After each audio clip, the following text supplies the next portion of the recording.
Hi, and welcome back to Reddit Confessions. You ever see something so small, so ordinary, that it changes the way you look at someone forever?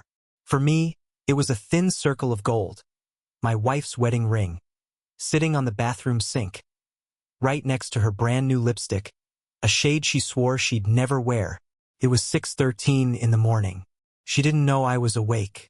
I stood in the hallway, half hidden, watching her lean into the mirror, applying that lipstick like she was meeting someone worth impressing. She twisted off her ring, set it down, and smiled at her own reflection. A smile I hadn't seen in years. Not the smile she gives me. Then, almost too casually, she whispered into her phone, "I'm leaving now. Can't wait." I should have walked away. I should have said something. But instead, I stayed silent, holding my breath as she grabbed her weekend bag and slipped out the door.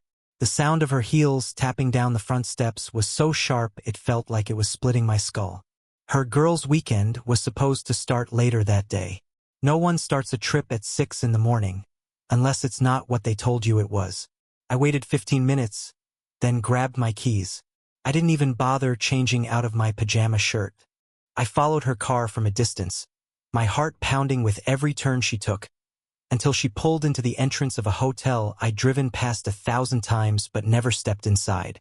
And that's when the elevator doors opened, and a man I'd never seen before stepped out, grinning like he'd been waiting for her all his life. I stayed parked across the street, my hands sweating against the steering wheel, watching them like a coward who couldn't decide if he wanted the truth or the comfort of ignorance. She walked up to him like they'd rehearsed it. A slow, confident pace, the kind she never uses with me. No awkward hello, no polite distance. She went straight in for a hug, and it wasn't the kind you give an old friend. It lingered just long enough to make my stomach twist. He bent down to say something in her ear, and whatever it was made her laugh in that way that used to be mine. I should have stormed out of the car, but instead I sank lower in my seat, feeling like a spineless extra in my own life. They disappeared into the hotel, and I sat there staring at the glass doors for a solid 10 minutes before I convinced myself to follow. I didn't walk in right away. I waited until a group of business travelers went inside and slipped through behind them, pretending to check my phone. The lobby smelled faintly of expensive cologne, and the air was thick with the kind of quiet you only find in places where people go to hide. I scanned the elevators, and just as I was deciding whether to get in one, the front desk clerk caught me watching. "Can I help you?" she asked, her voice polite but suspicious. I mumbled something about meeting my wife, but the word wife felt wrong in my mouth, like I was talking about someone who didn't belong to me anymore. The clerk smiled, one of those too knowing smiles, and told me she'd seen a couple head up just a few minutes ago. My chest tightened at that word, couple. She hadn't even needed to ask for a name. I rode the elevator up to the 10th floor, not knowing what I'd do if I actually found them. When the doors opened, I was hit with the muffled sound of laughter coming from somewhere down the hall. Hers. I'd know that sound anywhere. I followed it, my steps slow, my ears straining for every detail. The hallway was lined with identical doors, each one hiding a different secret, but I only cared about the one where her voice was coming from. I stopped outside, heart pounding, fingers shaking so hard I almost dropped my phone. For a moment I imagined just walking in, catching them in the act, but some pathetic part of me was still hoping for an explanation that wouldn't shatter me. Instead, I stood there, close enough to hear them talking, every word peeling away another layer of the marriage I thought I knew. And then I heard her say something that made my vision go hot. I leaned closer to the door, pressing my ear just enough to make out their voices over the faint hum of the hallway air conditioner. At first, it was just low conversation, the kind you'd hear from any couple catching up after some time apart. But then her tone shifted softer, playful, a version of her I hadn't heard in years. "You know, I almost didn't come," she said, and he laughed, telling her he would have shown up at our house if she hadn't. My chest went tight. Our house, the place I'd worked to pay for, painted with my own hands, fixed up every time something broke, and here she was, talking about bringing him into it like he belonged there. He asked her something I couldn't catch, and she giggled before saying, "Don't worry, he's clueless." I told him it's a girls' weekend, and he just nodded, like always. That hit harder than I expected, because it was true. I've been the guy who just nods, the guy who trusts too easily. I didn't even realize how much she'd been counting on that. I stood there frozen, listening to the sound of ice clinking in glasses, their laughter weaving in and out of sentences I couldn't hear clearly. Every now and then, there'd be a pause, and my imagination filled in the gaps in ways that made my stomach turn. I felt pathetic, standing there in my wrinkled t-shirt and jeans, pretending I had any power in this moment. Part of me wanted to burst in and force the truth out of her, but the other part, the cowardly part, wanted to slip away and pretend none of this was happening. But I couldn't move. I was anchored to that door, caught between the man I'd been and the one I might need to become. Then her voice came again, sharper this time, teasing him about finally having the whole weekend without having to hide. That word, hide, kept echoing in my head. How long had this been going on? Was I the only one who didn't know? I swallowed hard and took a step back, my legs suddenly unsteady. I realized that if I stayed any longer, I'd cross a line I couldn't come back from. But I also knew I couldn't just walk away and do nothing. I needed proof, something I could hold in my hands when the inevitable confrontation came. So I pulled out my phone, flicked it to record, and pressed the microphone against the seam of the door. What I captured in the next 60 seconds would replay in my head for the rest of my life. The audio started clear enough, the sound of her voice dripping with a warmth she hadn't shown me in years. "It's perfect now," she said. "No more sneaking, no more excuses."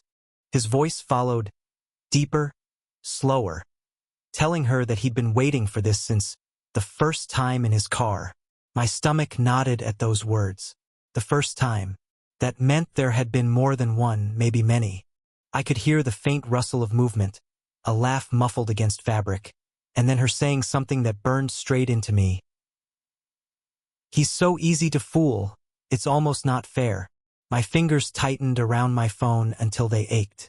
Every instinct told me to fling that door open, to demand she say it again to my face. But instead I stood there, shaking, because in that moment I realized she wasn't just lying to me. She was enjoying it. I pulled the phone back and stared at the screen, the recording time ticking upward, proof collecting second by second. My chest felt hollow, like I was standing outside of myself, watching a man crumble without making a sound. I knew I had enough to confront her, but something in me wasn't ready. I needed more, not just for my own sanity, but because a part of me feared she'd find a way to twist it, to make me doubt my own eyes and ears. So, I waited, standing there like some ghost haunting my own marriage, letting the recorder capture the little pieces of my life unraveling in real time. A door down the hall opened, and a man in a suit stepped out, glancing at me with that mix of curiosity and judgment people have when they know something's wrong but don't want to get involved. I shoved my phone in my pocket and pretended to be lost, wandering toward the elevator like I'd taken the wrong floor. My heart pounded so hard I could hear it in my ears. The ride down was the longest 30 seconds of my life. Every floor ding another reminder that I was descending into something I could never climb out of. Back in my car, I replayed the audio once, twice, 3 times, each time picking up on details I'd missed before. The way she sighed when he spoke, the playful dig about me not noticing a thing, the clink of glasses like they were celebrating the fact that I was home alone, thinking she was with her friends. I sat there gripping the wheel, knowing that by the time this weekend was over, my marriage wouldn't just be broken. It would be something unrecognizable. But I also knew I couldn't just sit back and let her walk through the door on Sunday like nothing happened. That was the moment I decided that when she came home, I wouldn't be the same man she left behind. I didn't go home right away. Instead, I drove aimlessly for nearly an hour, looping through parts of town I hadn't been to in years, letting the recording play over and over through the car speakers until I knew every inflection in her voice, every little laugh, every word that proved she was someone I didn't actually know. At a stoplight, I caught my reflection in the rearview mirror and barely recognized myself. Pale, eyes wide, jaw clenched so tight it hurt. I've always been the guy who avoids conflict at all costs, but sitting there, I felt something shift. If she could take off her ring and pretend I didn't exist, Then I could stop pretending to be the oblivious husband she thought I was. I decided I wouldn't just confront her. I'd control the entire scene when it happened. No yelling in the moment, no giving her the chance to spin it.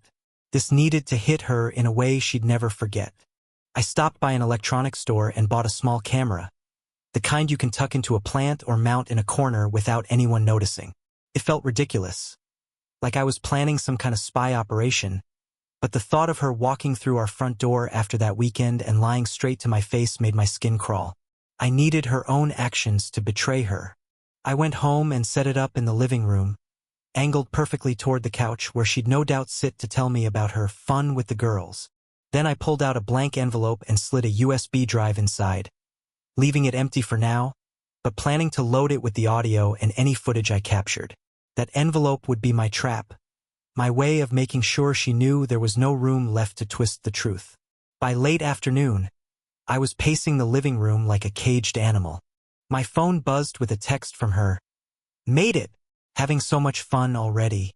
Don't wait up tonight." My thumb hovered over the screen, tempted to reply with something snide or cutting, but I stopped myself. No, I wanted her comfortable, careless, thinking she was in control.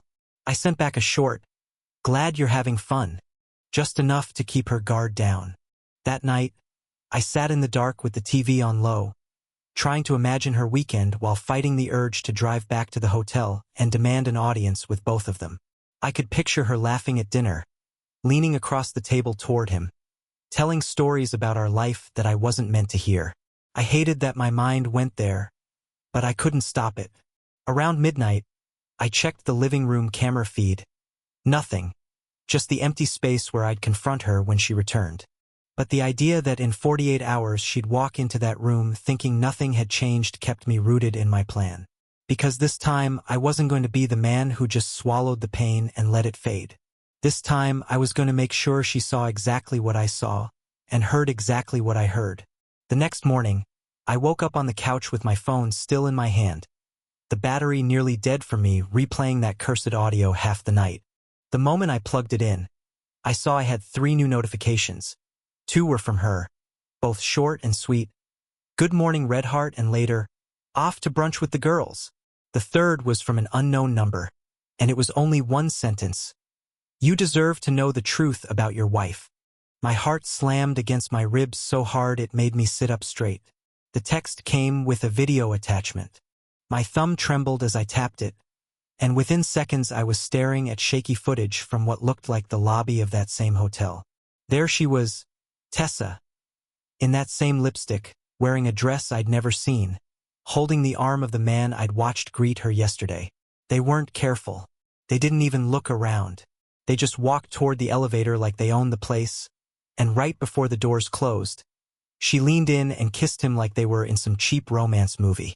Couldn't breathe. This wasn't just my suspicion anymore.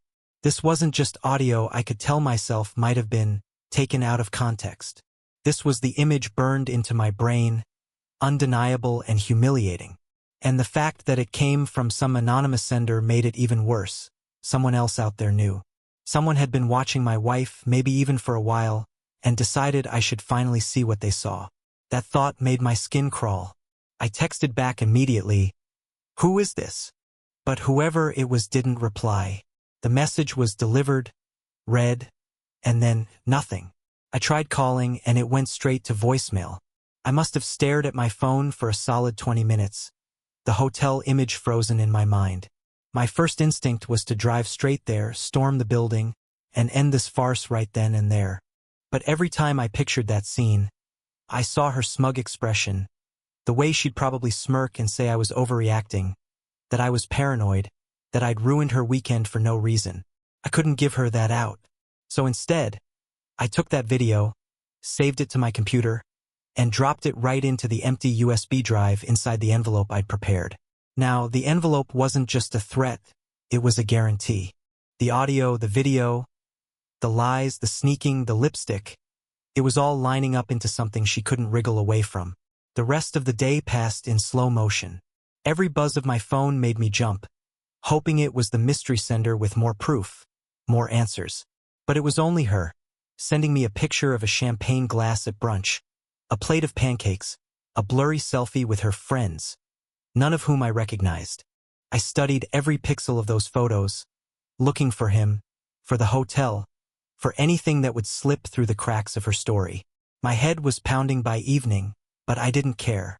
The more I thought about it, the more I realized that Sunday, when she walked into our home, she wouldn't be the one holding the power.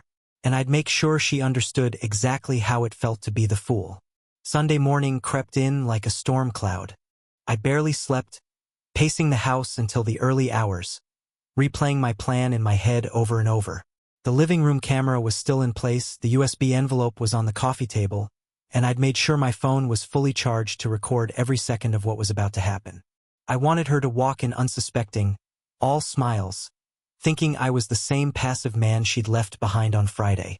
But around 9 a.m., before I could even pour a cup of coffee, my phone buzzed again with that same unknown number. My chest tightened as I opened the message. This time, it wasn't a video. It was a series of photos, rapid fire, one after another, like someone had been following her step by step since she left the hotel. There she was in a boutique with him, trying on a silk scarf while he stood behind her, holding her purse. Then at some small art gallery, her hand resting on his chest as they looked at a painting. And the last one, them sitting in a cafe, her head tilted toward his shoulder, his hand on her thigh under the table. The timestamp? Just last night. Not brunch with the girls. Not sightseeing with friends. She had been with him the entire weekend. I stared at the photos until my eyes burned. It wasn't the betrayal itself that hit me the hardest anymore. It was the realization of how many little details she must have thought through to keep this facade alive. The fake texts, the staged selfies, the casual miss you messages sprinkled in to keep me steady. It wasn't clumsy or impulsive. It was deliberate, practiced. She had this down to an art. And yet, someone else was watching her closely enough to send me a play-by-play, which meant this whole charade wasn't as hidden as she thought. A twisted part of me wondered if it was someone she knew, maybe even someone on her side, trying to stir the pot. By midday, the tension was so thick in the house I could feel it in my bones. I set out 2 mugs on the kitchen counter, one for me and one for her, like I was just going to welcome her home and listen to her fun weekend stories. I rehearsed the moment I'd slide the envelope toward her, telling her calmly to open it, watching the color drain from her face when she realized she wasn't walking back into a blind, trusting husband anymore. My palms were sweating just thinking about it. Then, at 3:47 p.m., my phone buzzed one more time from that unknown number. This time, it was a single line. "She's not coming home to you." No photo. No explanation. Just that sentence. My mind went blank. I stared at it so long the letters started to blur. I checked the time again, as if it would somehow make more sense. She hadn't texted me all day, not even a fake update. The plan I'd been building all weekend suddenly felt like it was balancing on a knife's edge. If she wasn't coming home, it meant I wasn't going to have the confrontation I'd prepared for. And that scared me more than anything I'd seen so far. Because now it wasn't just about catching her. It was about figuring out where she was. And who else already knew. By the time the sun began to set, I was pacing so much I felt dizzy. The words from that last text, "She's not coming home to you," kept looping in my head like a bad song. I'd worked out a dozen possible endings to this weekend, but her simply vanishing wasn't one of them. I was about to call the police when my phone finally lit up with her name. My hand shook as I answered, bracing for whatever lie she'd come up with this time. But there was no background noise, no hum of traffic or chatter, just her voice, quieter than I'd ever heard it. "Cliff, I can't do this anymore. I've been lying for too long. I'm sorry." Before I could even respond, she started explaining. She'd met him months ago through one of her friends. The girls' weekend was a cover for their planned getaway, but halfway through, she realized it wasn't what she wanted. She said she'd spent last night in a hotel room alone, thinking about what she was throwing away. Then she said something that, for a moment, made me forget my anger. "You've always trusted me, even when you shouldn't have, and I see now how badly I've broken that." I didn't forgive her on the spot. I'm not that naive anymore. but I did tell her to come home and talk in person. When she walked through the door an hour later, she looked nothing like the woman who had left on Friday. The ring was back on her finger, her hair pulled back. No lipstick. We sat at the kitchen table for hours, not yelling, not throwing accusations, just talking. I told her I had proof of everything, the audio, the video, the photos. She didn't deny any of it. And that, strangely, felt like the first honest moment we'd had in years. It's been weeks since then. We've started therapy, and for the first time, I'm speaking up instead of hiding behind keeping the peace. We're not magically fixed. I'm not pretending this was some happy accident. But I'm not the same man I was before that weekend. I learned that my voice matters, and that blind trust isn't love, it's just blindness. Whether we make it or not, I know I won't wear that mask again. So yeah, she took off her ring for a girl's weekend, but I took off my mask for good. If you've made it this far, I'd love to hear from you. What moment in your life made you see someone for who they truly were? Drop your thoughts in the comments, and don't forget you're watching Reddit Confessions, where the real stories get told.